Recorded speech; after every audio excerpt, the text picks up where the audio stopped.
Hello friends, आप सभी का स्वागत है मेरी YouTube channel Hindi grammar bye Sumitra Sharma में। तो आज मैं आपके लिए लाई हूँ जो 18 जून को यूजीसी नेट का एग्ज़ाम हुआ था पहली पारी के अंदर, उसके आंसर की। देखिए, जैसे कि हम सबको पता चल गया है और आपको बता दें कि ये पेपर है वो रद्द हो चुका है। पेपर लीक होने के कारण इस पेपर को गवर्नमेंट ने कैंसिल कर दिया है। लेकिन हमें पता है इस नेट का जो एग्ज़ाम होता है उसके अंदर सभी ओल्ड क्वेश्चन पेपर्स आते हैं। तो फिर आप ये पेपर भी ज़रूर देखें। हो सकता है आगे होने वाले एग्ज़ाम में इससे कई रिपीट क्वेश्चन हो, और हो सकता है मैथ के कई क्वेश्चन आपको वहाँ पेपर में मिल जाए। तो जब आपको नेट का एग्ज़ाम क्वालिफाई करना चाहते हो आप, तो ज़्यादा से ज़्यादा पुराने पेपरों को हल करें। तो आप ये पेपर ज़रूर देखें और इस पेपर को हल भी करें। हो सकता है आगे आने वाले पेपर में से 1 या 2 क्वेश्चन ज़रूर मिलें। तो चलिए शुरुआत करते हैं पहले प्रश्न से। मैं आज ज़्यादा टाइम नहीं लेते हुए सीधे आपको आंसर बताऊंगी। ये डीआई का क्वेश्चन है। डीआई में हमें 5 प्रश्न आपको मिलते हैं नेट के एग्ज़ाम में, और देखिए इसमें कोई भी नेगेटिव मार्किंग नहीं होती, और प्रत्येक क्वेश्चन है वो 2 नंबर का होता है। 2 पेपर होते हैं। पहले पेपर में 50 प्रश्न आते हैं, उसके बाद सेकंड पेपर होता है सब्जेक्ट का, उसके अंदर आते हैं 100 क्वेश्चन। तो टोटल आते हैं 150 क्वेश्चन। प्रत्येक क्वेश्चन 2 नंबर का है, तो 300 नंबर का ये पेपर होता है। तो इसमें पहला क्वेश्चन कहता है, हमें देखिए एक सारणी दी हुई है जिसमें 2019 और 2023 में पाठकों का प्रतिशत दिया हुआ है। तो इसमें पहला क्वेश्चन ये कह रहा है, यदि वर्ष 2019 में शहर सी से और वर्ष 2023 में शहर ई से पाठकों की संख्या क्रमशः 73,100 और 51,300 थी, तो शहर बी से 2019 में पाठकों की संख्या से वर्ष 2023 में पाठकों की संख्या लगभग कितने % अधिक होगी। तो मैं आपको इसका सिंपली मेथड बता देती हूँ कि ये किस तरीके से हल होगा। तो इसने बोला है कि 2019 में शहर सी, तो शहर सी का आप देख लिए 2019 में शहर सी में था 17%, और इसने अभी संख्या दी है 2019 में शहर सी से पाठकों की संख्या थी 73,100। तो सी के अंदर पाठकों की संख्या है 73,100। ये किसके बराबर है? 17% के बराबर है। तो हम मानेंगे 1% में कितनी हो जाएगी? 73,100/17। अब हमें 2023 के अंदर ये संख्या निकालनी है। तो हम देखेंगे पहले 2023 में सी पाठकों की संख्या कितनी % है? तो देखिए 28% है। तो यहाँ निकालेंगे हम 73,100 बटे में 17 गुणा में इसका कितना निकालेंगे? 28%। तो हमें जो सी के अंदर 2023 के पाठकों की संख्या आ जाएगी। इसी तरीके से हम शहर ई का भी निकालेंगे, और ई का निकालेंगे। फिर बाद में हम निकालेंगे शहर बी में, बी से पाठकों की 2019 में पाठकों की संख्या से वर्ष 2023 में पाठकों की संख्या का लगभग कितना % था। तो जैसे ही हम शहर ई का निकालेंगे तो इसी तरीके से शहर बी का भी हम निकाल लेंगे। तो इसका आंसर होगा ऑप्शन नंबर 1, 53.7।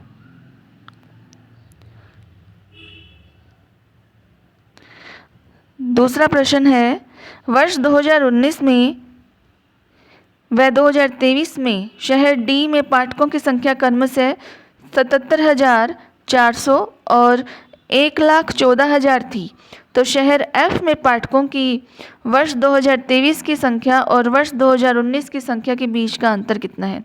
सेम उसी तरीके से हम ये वाला प्रश्न करेंगे। जैसे 2019 के अंदर 77,400 थी, तो हम देखेंगे 2019 में कितने % थी। तो ये 2019 के अंदर है डी का 2019 में है 9%। तो 77,400 के अंदर आप 9 का भाग दे दीजिए। भाग देने के बाद जितने क्वेश्चन आए, जितना आंसर आएगा, फिर उसको 10 से क्या करना है?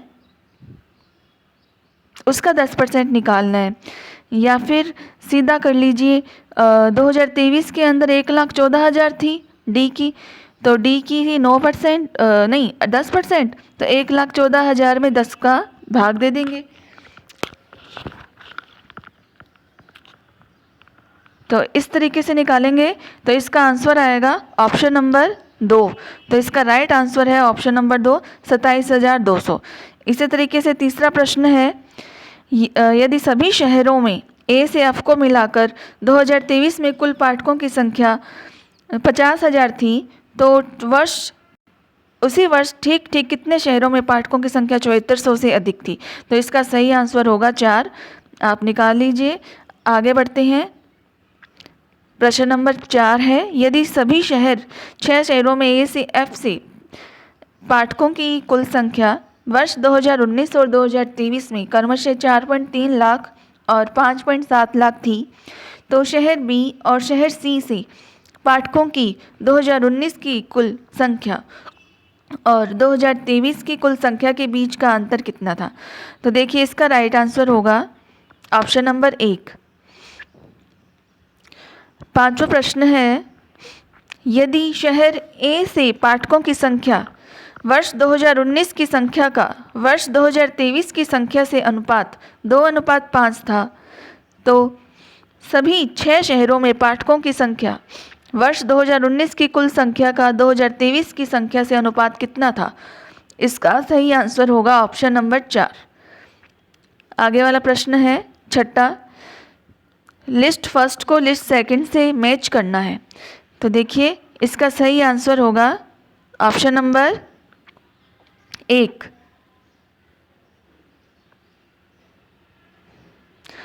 सातवां प्रश्न देखते हैं, आधार 4 संख्या 3013 के समतुल्य आधार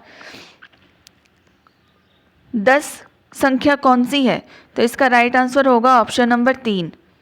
आठवां प्रश्न है, मस्तिष्क से मस्तिष्क में संचार में निम्न में से किन के माध्यमों से संचारग्रस्त होता है? तो इसका सही आंसर होगा ऑप्शन नंबर 3।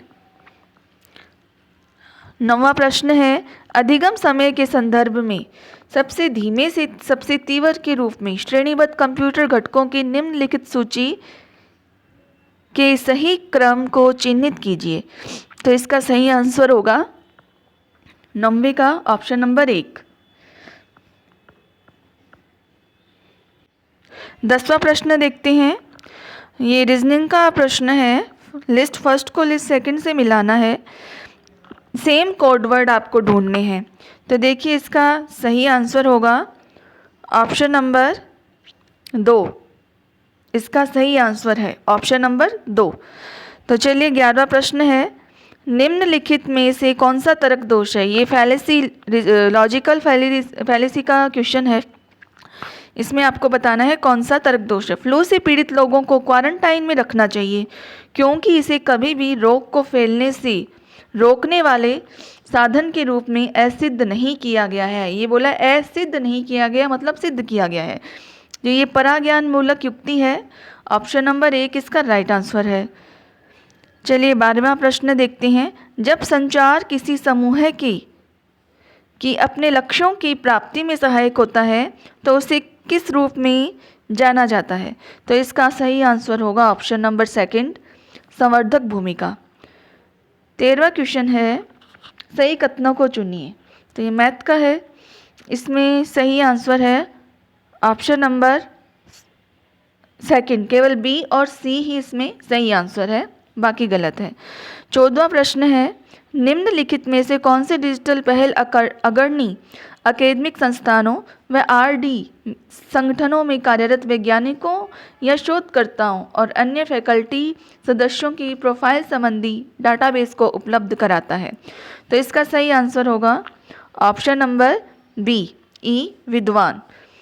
चलिए 15वां प्रश्न देखते हैं। संचार हेतु किसी कंप्यूटर के डिजिटल संकेत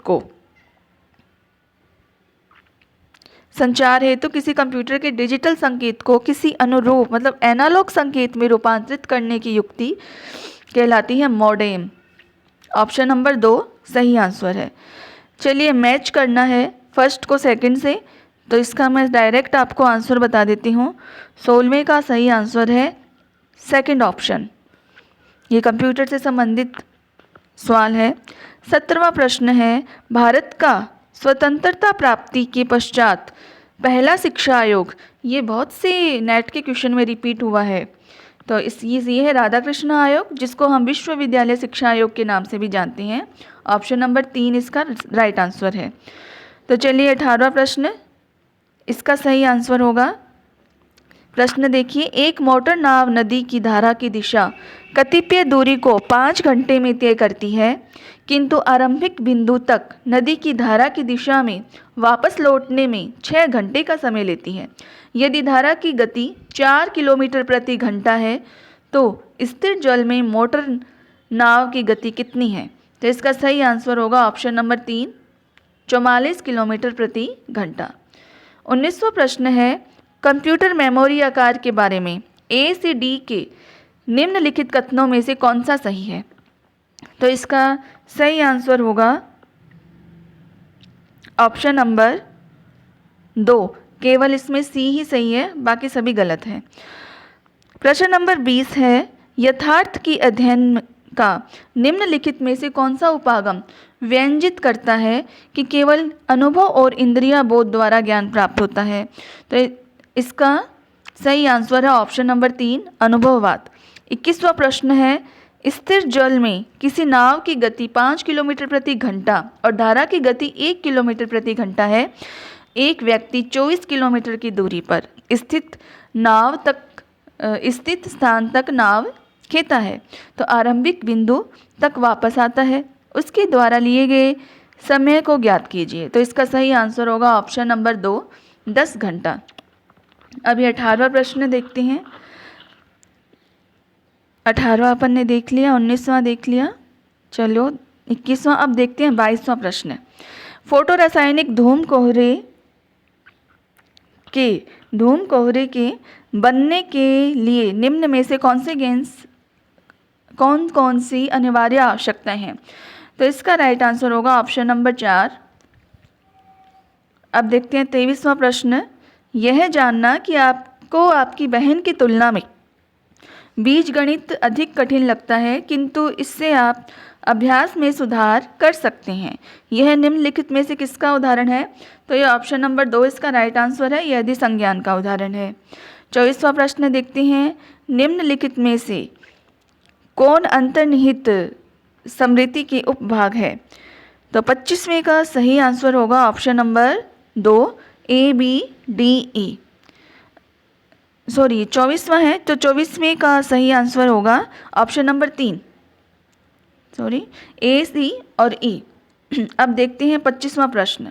तो 25वें प्रश्न में सूची 1 को 2 से मिलाना है, तो इसका सही आंसर होगा ऑप्शन नंबर 4। 25वें का सही आंसर है ऑप्शन नंबर 4। 26वां देखते हैं, प्रजनन रिएक्टर के बारे में निम्न में से कौन से कथन सही है? तो इसका ऑप्शन नंबर 1 सही आंसर है, केवल ए सी डी। 27वां प्रश्न देखते हैं, मीडिया गुणवत्ता में सुधार हेतु मीडिया उत्तरदायित्व प्रणाली निम्न में से किन पर आधारित है? तो 27वें का सही आंसर है ऑप्शन नंबर 4, केवल ए C D E.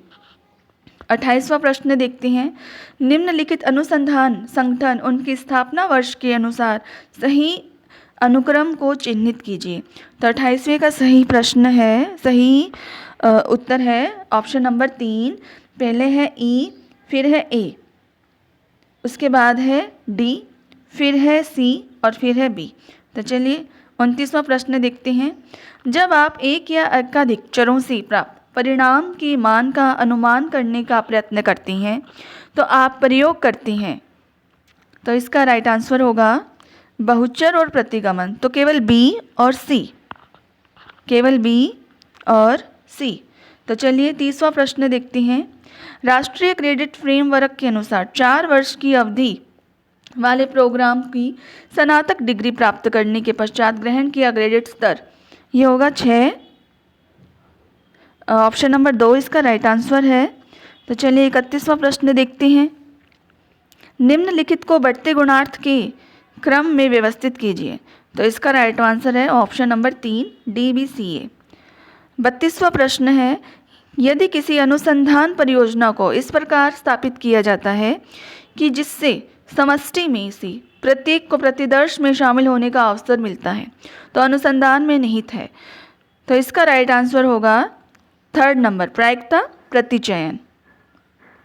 Question number 33 है, POP का पूर्ण रूप क्या है? तो इसकी फुल फॉर्म आपसे पूछ रहे हैं।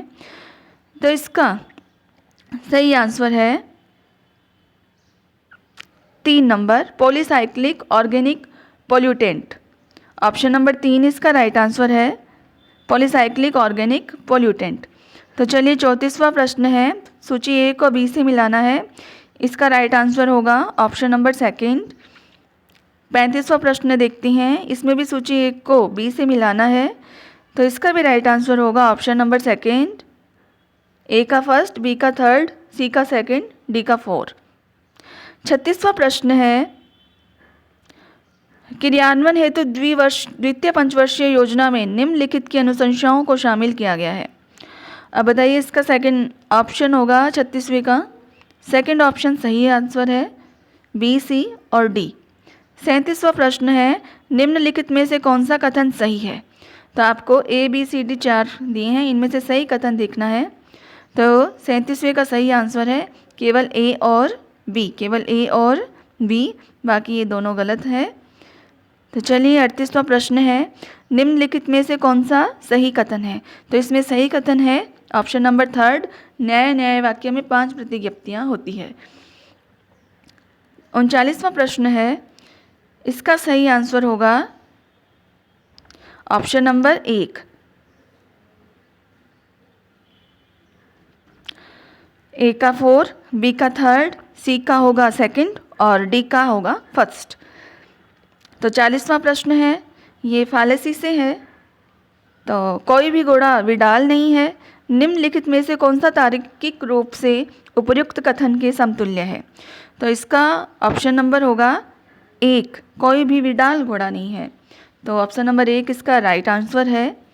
41वां प्रश्न देखते हैं, निम्नलिखित में से कौन गैर तकनीकी स्नातक शिक्षा हेतु स्वयं पाठ्यक्रम का राष्ट्रीय समन्वयक है? तो इसका सही आंसर है विश्वविद्यालय शिक्षा अनुदान आयोग। 41वें का सही आंसर है ऑप्शन नंबर 4। 42वें में सूची 1 को 2 से मिलाना है। इसमें दिया है शोध सिंधु, शोध गंगोत्री, शोध शुद्धि और FOSSE। तो इसका सही आंसर होगा ऑप्शन नंबर 2, ए का 3rd, बी का 1st, सी का 4 और डी का 2nd। तो ऑप्शन नंबर 2 इसका राइट आंसर है। 43वां प्रश्न है, 43वां है, भिन्नों को उसके बढ़ते क्रम में व्यवस्थित करना है। तो इसका राइट आंसर होगा ऑप्शन नंबर 3, CBAD। भाग दे देकर देखना, पॉइंट्स में आएंगे आंसर, फिर इसको व्यवस्थित करना है। निम्न में से किस प्रौद्योगिकी ने परिवहन व संचार के बीच सर्वप्रथम वियोजन को चिन्हित किया है? तो इसका राइट आंसर है ऑप्शन नंबर 1, तार। 45वां प्रश्न है, निगमन की प्रक्रिया में शामिल विभिन्न अवस्थाओं को सही अनुक्रम में व्यवस्थित कीजिए। तो देखिए, निगमन की प्रक्रिया में सबसे पहले नियम आता है। तो नियम का मतलब सिद्धांत। तो ए जिसके अंदर सबसे पहले है वो राइट आंसर हो जाएगा।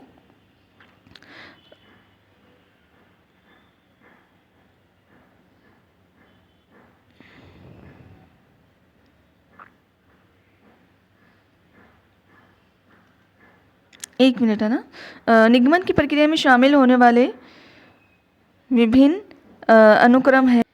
तो इसका ऑप्शन नंबर होगा 1, परिणाम सबसे लास्ट में आता है, सिद्धांत सबसे पहले। तो ऑप्शन नंबर 1 इसका राइट आंसर है। बाकी देखिए, नीचे एक पैसेज दिया हुआ है, ये आप हल कर लेना। चलिए वीडियो को यहीं तक एंड करते हैं। बाकी इसका पूरा सॉल्यूशन आपको मिल जाएगा मेरे यूट्यूब पे। और हाँ, इसके बाद में आपको जो हिंदी का नेट का एग्ज़ाम हुआ था उसका आंसर की भी करवा दूँगी। तो चलिए, थैंक यू।